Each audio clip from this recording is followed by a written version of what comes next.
Bonjour, nous sommes le vendredi 22 octobre 2021 et aujourd'hui je vais renouer avec une vieille habitude, c'est-à-dire je vais appeler ça le temps qu'il fait le 22 octobre 2021. Voilà, ça me permet, un titre comme ça me permettait autrefois de parler de tas de sujets d'actualité et de mêler mon actualité personnelle avec celle du monde et c'est ce que je vais faire aujourd'hui. Si on ouvre les journaux, en ce moment même, la chose qu'on voit, le gros titre, c'est le fait que M. Alec Baldwin, un acteur hollywoodien, a malheureusement tué deux personnes sur le plateau d'un film, euh, une réalisatrice et le metteur en scène avec une arme, dit-on, chargée à blanc. Alors, s'agit-il d'un véritable accident? Je vois que la presse met accident entre guillemets, c'est-à-dire qu'on ne sait pas encore exactement ce qui s'est passé. Si c'est un véritable accident, ça rappelle cet intéressant conte de Edgar Allan Poe au milieu du 19e siècle, celui qu'il avait appelé l'ange du bizarre, sur ces choses qu'on voit dans l'actualité et qui relèvent de l'accident curieux, difficile à expliquer. Si j'ai bon souvenir, il commence son conte avec la lecture dans le journal de quelqu'un qui s'est tué en, euh, avec une sarbacane et où, au lieu de faire attention, la personne a inspiré profondément et l'aiguille est partie dans le mauvais sens et lui a traversé la gorge. Il y a des choses comme ça qui arrivent, des accidents bizarres, des gens qui meurent dans des circonstances tout à fait curieuses. Euh, voilà, c'est une partie de l'actualité. Tiens, ça me fait penser d'ailleurs à l'affaire Petitot. Une réflexion sur l'affaire Petitot. Donc, je vous rappelle donc Gabi Petitot, une youtubeuse, instagrammeuse avec son chéri. Couple de rêve, ils racontent tout ce qu'ils font en traversant les États-Unis et elle disparaît, on finit par retrouver son corps. La police les avait arrêtés 15 jours auparavant parce qu'il y avait une bagarre entre eux.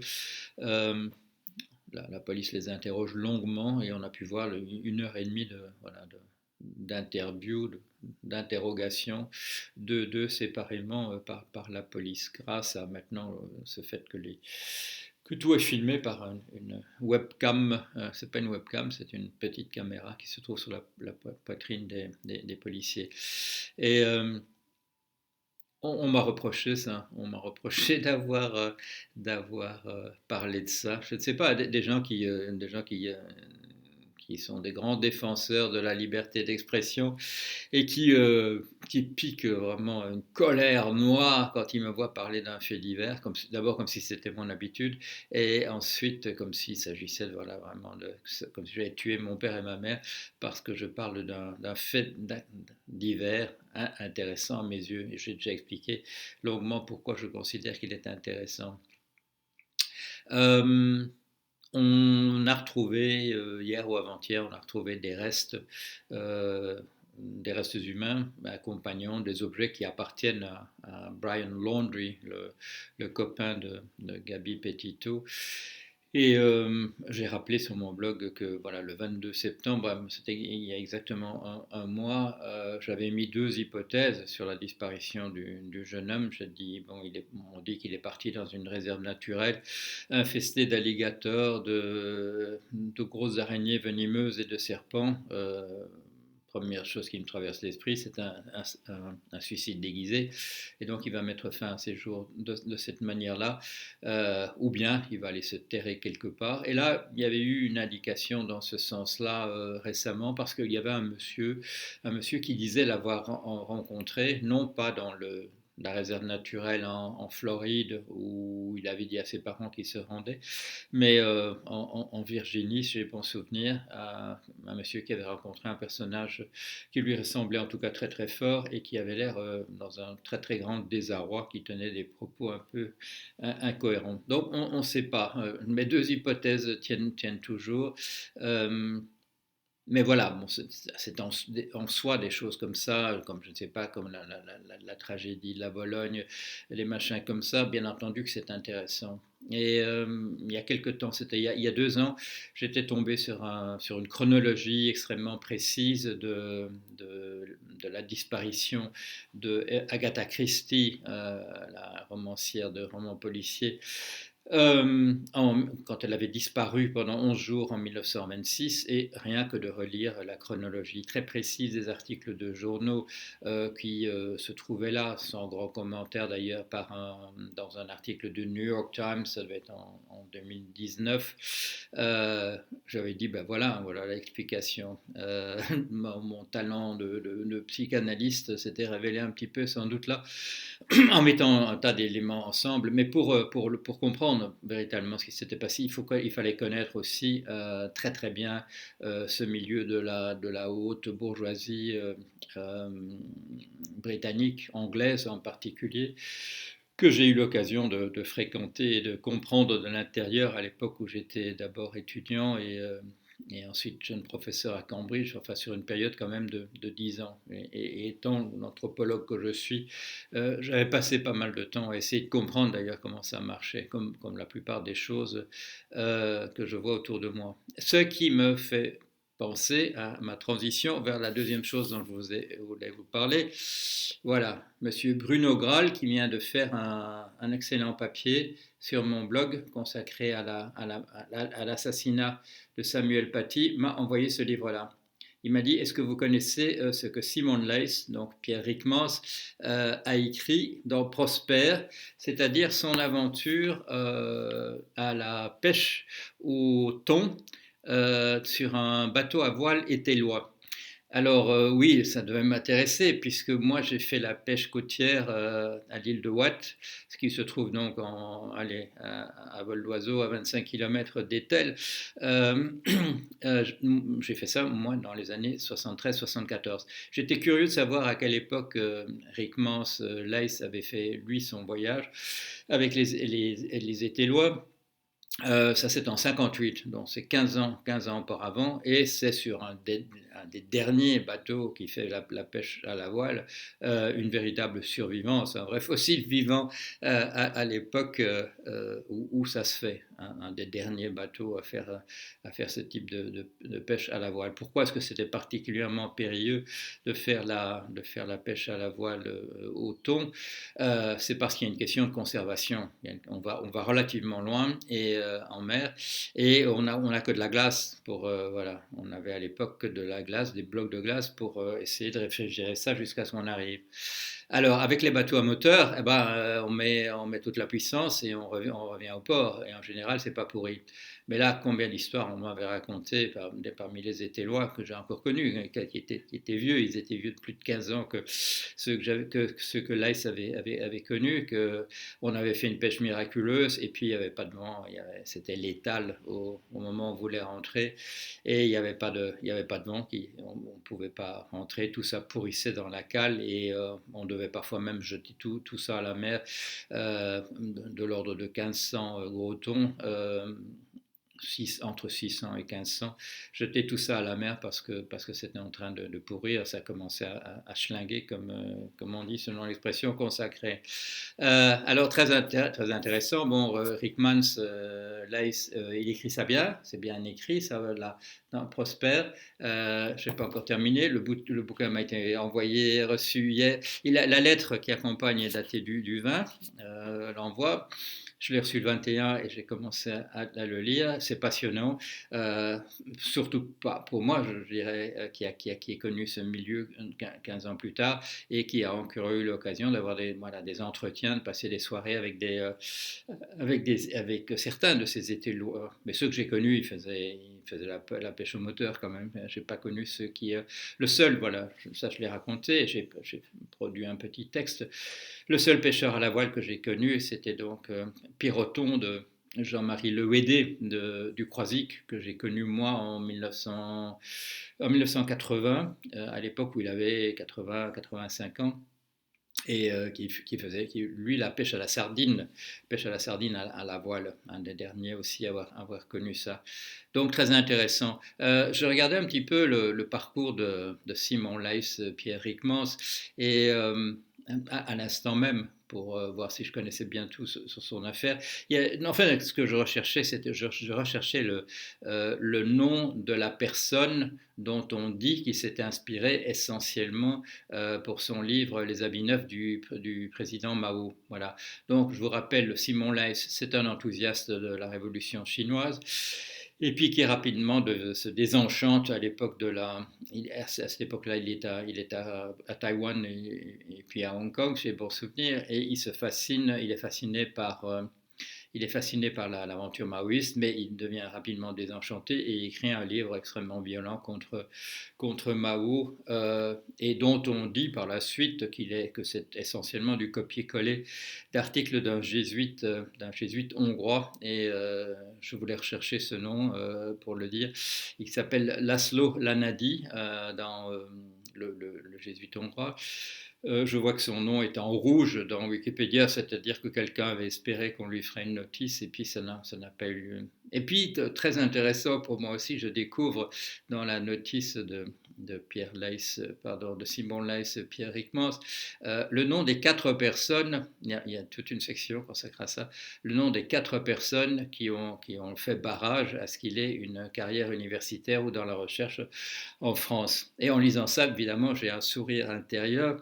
Je me dis, le jour où je suis mort, quelqu'un ira écrire sur ma page Wikipédia le nom des 4 personnes qui en France ont empêché effectivement que moi j'ai eu. Bon, on a eu l'amabilité en 2016, quand j'avais eu 70 ans, de me nommer un poste universitaire, ce dont je suis extrêmement reconnaissant à l'Université catholique de Lille. Mais sinon, non, effectivement, comme Ryckmans, il y a un certain nombre de personnes qui se sont véritablement liguées pour saboter l'idée même d'une carrière. Alors je ne vais pas vous dire leur nom, bien entendu, je vais me contenter de donner les initiales. Il y a... Non, bien entendu que non, je ne vais pas donner les initiales. Parce que ce serait dire leur nom, bien entendu. Non. Si un jour ça intéresse quelqu'un d'écrire ça, ce sera effectivement après ma mort, et il n'y aura peut-être pas assez de gens qui vivront encore, enfin j'espère, pour raconter exactement ce qui s'est passé. Mais enfin, j'ai donné quelques éléments déjà ici et là à l'occasion. Euh, à propos d'un dernier mot sur Agatha Christie et sur les grands mystères, vous allez m'entendre, je ne sais pas combien de temps, j'ai été interviewé à peu près 3/4 d'heure. Ça va passer dans une émission à la télé, ce que j'ai pu dire sur la manière dont j'ai élucidé je dis j'ai élucidé parce que j'ai lu à peu près tout ce que les gens ont écrit sur leur manière d'expliquer ça. Et non, moi je donne une explication qui tient d'un bout à l'autre. Ça va passer à la télé, je ne sais pas combien ils vont garder. Ils vont peut-être garder que 3 minutes des 3/4 d'heure que j'ai dit. Mais ça me permettra voilà, de compléter le jour où ça sort. Ça devrait sortir à la télé au début de décembre. Voilà, alors là j'ai parlé de Simon Leys, Pierre Ryckmans, et du cadeau qui m'a été fait donc par M. Bruno Graal. Je vais encore parler de quelques autres livres qui me sont arrivés. Voilà, ça c'est très intéressant. There is nothing for you here. Finding Opportunity in the 21st Century par Madame Fiona Hill. Alors, le nom vous rappelle peut-être quelque chose. C'est un personnage clé du premier procès en destitution de Trump, le impeachment. C'est une personne qui était une des conseillères, une conseillère de premier rang sur la Russie à la Maison Blanche. Et on l'a fait venir et elle a parlé et elle a dit des choses très intéressantes. En particulier, je dirais, en arrière-plan de M. Bolton, qui était donc un grand conseiller, un personnage d'extrême droite, pas de je dirais de l'extrême droite encore civilisée, Euh, un personnage qui avait été représentant des États-Unis à l'ONU à une époque, un personnage très très dur, et elle était une sorte de contrepoint de cela parce qu'elle savait des choses que Bolton avait fait et que dont Bolton ne voulait pas parler. Mais ce livre aussi est tout à fait intéressant parce que ce n'est pas simplement raconter le rôle qu'elle a joué dans cet impeachment. C'est une vraie sociologue, c'est une vraie politologue, et elle donne une très très bonne interprétation de la montée du populisme d'extrême droite trumpiste aux États-Unis à partir de son expérience d'être anglaise, en fait, de venir du Yorkshire, du nord de l'Angleterre, d'appartenir à la classe ouvrière. Et elle en avait parlé longuement quand elle avait fait une déposition devant la commission qui s'occupait de l'impeachment. Elle avait dit que, elle avait expliqué son attachement aux États-Unis, elle expliqué que, étant la fille d'un mineur de fond, elle n'avait aucune chance de faire une véritable carrière en Angleterre. Et ça m'avait frappé d'ailleurs qu'elle avait un accent effectivement de la classe ouvrière qui pouvait effectivement la disqualifier dans un entretien pour entrer à Oxford ou Cambridge. Certainement, ça aurait fait très très mauvaise impression sur les dons. C'est le nom qu'on donne aux professeurs de Cambridge et d'Oxford. C'est pas, voilà, c'était pas quelqu'un du sérail. Maintenant, elle fait des interviews sur son livre. Et là, ça m'a un peu épaté quand même. Je me suis dit, elle m'avait quand même un peu roulé. Parce que quand elle donne des interviews à propos de son bouquin maintenant, elle a complètement perdu, en quelques mois, elle a perdu complètement son accent de la classe ouvrière. Elle l'avait remis en scène, en fait, elle l'avait remis en scène pour défendre son cas et dire que le fait qu'elle était la fille d'un mineur avait été un obstacle, ce qui n'enlève rien. Le fait qu'il y avait un peu de, je dirais, un peu d'effet caméléon dans le fait qu'elle réadopte cet accent, alors qu'elle ne l'a pas du tout. Elle a même un accent de type Oxford Cambridge quand elle défend maintenant son livre. Excellent livre sur la naissance du populisme dans les années 2000 aux États-Unis. Elle fait une filiation, elle explique l'affiliation entre le Trumpisme et le mouvement Tea Party. Et si vous lisez l'anglais, lisez ça parce que c'est une explication aussi bien des Gilets jaunes en France. Hein, c'est exactement la même chose. C'est quoi? Une société en altère, une société où la classe moyenne disparaît entièrement, où il n'y a plus que des laissés pour compte d'un côté et des gens qui s'en débrouillent très très très bien de l'autre côté. Et entre les deux, il n'y a plus rien. Donc cette image de voilà deux grosses boules et puis un truc, voilà, elle explique ça bien. Il y a des idées auxquelles je n'avais pas pensé. Très très bon livre, donc There is nothing for you here. Finding opportunity. Pourquoi there is nothing for you here? Pourquoi il n'y a rien pour toi ici? C'est ce que son père lui a dit quand il lui a dit de ficher le camp, que dans ce milieu des mines de charbon qui était en train de fermer, il a dit à sa fille, fous le camp d'ici le plus vite possible, ici c'est complètement cuit. Bon, elle en fait le titre de son livre. Donc très très bon livre, je n'ai pas tout lu, là aussi ça m'est arrivé, je ne sais pas, il y a 4 jours celui-là. Et encore un, voilà, celui-là il m'est arrivé hier, donc je ne vais pas dire que je l'ai lu, j'ai lu 10 pages au début. Midnight in Washington par monsieur Adam Schiff. How we almost lost our democracy and still could. Comment nous avons presque perdu notre démocratie et pourrions encore la perdre. C'est effectivement M. Adam Schiff. J'ai beaucoup parlé de lui dans mes deux livres consacrés à Trump. Voilà. Alors moi, quand j'ai publié ces deux livres, je me suis dit, ça, ce seront les livres de Paul Jorion qui seront les plus vendus. On est encore très très très très loin de là, mais je crois que mon pronostic reste toujours bon. Pourquoi? Parce que ce sont deux livres d'Agatha Christie en réalité, ou en tout cas, ou des aventures du Chevalier Dupin de Edgar Poe dont j'ai parlé également. Monsieur Adam Schiff, c'est un croisé, pardon, c'est un croisé pour la démocratie à l'américaine, et il la défend contre la montée du fascisme aux États-Unis. On a cru moi j'ai cru en partie aussi, hein, que c'était juste un truc Trump là, cette montée montée du fascisme. Et puis, bon, quand Trump a disparu, on s'est aperçu que le parti républicain tout entier est devenu un parti fasciste. Bon, il n'y a pas d'autre nom. Pendant toute cette époque où j'écrivais ces deux bouquins, j'étais le seul à parler de fasciste pour Trump. Aux États-Unis, ça a commencé après le 6 janvier, la prise du Capitole par ces troupes. Le mot est apparu, je dirais, timidement. Et maintenant, bon, il y a des gens qui font véritablement des analyses du Trumpisme en termes de fascisme. Et c'est une bonne chose, c'est ça, c'est exactement ça. C'est le terme qui convient. Alors, je termine sur une petite note. Dans notre ordre, on vient de me proposer, et ça c'est formidable, il n'y a pas encore les papiers signés, mais enfin bon, c'est une offre ferme de faire de moi à nouveau, à proprement parler, je dirais, à titre principal, chercheur en intelligence artificielle.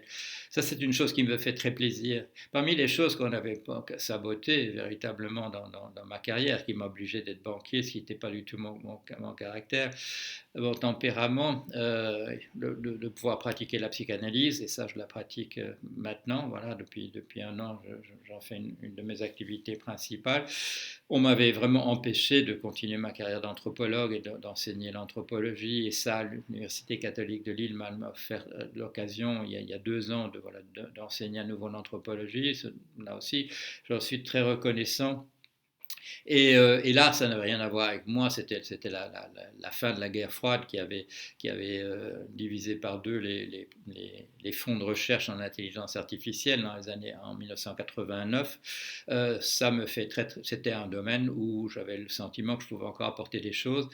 Récemment, on retrouve les travaux que j'avais faits à l'époque et qui avaient rien donné, parce que cette idée d'une intelligence artificielle inspirée par la psychanalyse, bon, en fait, j'étais le seul à avoir mis ça dans un véritable logiciel, ANELA, que j'avais mis au point, donc réseau associatif avec propriété émergente d'apprentissage et de logique. Voilà, tout à coup, c'est au cœur de l'actualité. Les spotlights se tournent vers ce genre d'idées, parce qu'on ne l'a pas encore utilisé et maintenant on en a besoin. Et voilà, une très belle offre de redevenir chercheur en intelligence artificielle. Je termine là-dessus. Je vous ai dit plan A, plan B et plan C. Plan A, sauver la possibilité que nous vivions sur notre planète, donc continuons à le faire, paraît extrêmement compromis, et on manque de solutions véritables pour s'assurer que ça puisse continuer. Plan B, conquête des étoiles, voilà, aller établir des colonies humaines sur d'autres planètes. Pourquoi pas, il y a encore des obstacles majeurs. Nous sommes vraiment faits pour vivre sur la planète Terre et pas ailleurs. Même simplement nous envoyer, même simplement, voilà, le personnel de l'aviation civile est exposé à des rayons cosmiques qui détruisent les cellules et qui sont des risques de cancer majeurs. Alors, et puis vous voyez bien, quand on ramène des gens qui ont été en orbite pendant un certain temps, il faut les mettre sur des brancards tout de suite, parce qu'ils risquent de casser leurs os qui tout de suite se décalcifient. On n'a pas non plus les 1000 ans qu'il faudrait pour aller explorer un autre système stellaire, donc il y a encore beaucoup de boulot pour nous adapter à faire ça. Et le plan C, transmettre ce que nous savons, le transmettre à des machines intelligentes qui seront beaucoup plus robustes, on dit résilientes de nos jours, mais robustes, et qui n'auront pas besoin d'oxygène, n'auront pas besoin d'eau propre, d'eau potable et tout ça, et qui pourront continuer cette tâche extraordinaire qui est de transmettre l'intelligence à autre chose que des êtres biologiques. Voilà. Moi, je trouve ça très, très, très beau. Et si c'était la seule chose que nous ayons réussi sur nos 2,5 millions d'années, je trouve que ce serait quand même pas mal. Ce serait quand même un événement à l'échelle de l'univers. Ce serait beaucoup mieux mieux que rien. Voilà, ce serait quand même pas mal. Voilà. Alors, ce que je vous disais, c'est essayer de vous convaincre, de vous consacrer au plan A, au plan B ou au plan C et ne perdez pas votre temps à autre chose et surtout pas sur du survivalisme qui servira absolument à rien. Vous serez rapidement tué par des bandits et de toute manière, tout ce que vous planterez sera ravagé par des gelées tardives ou par des pluies torrentielles en septembre et donc mettez pas tout là-dessus. Ça n'aura pas lieu. Voilà, allez, le temps qui fait, le 22 octobre 2021. À bientôt.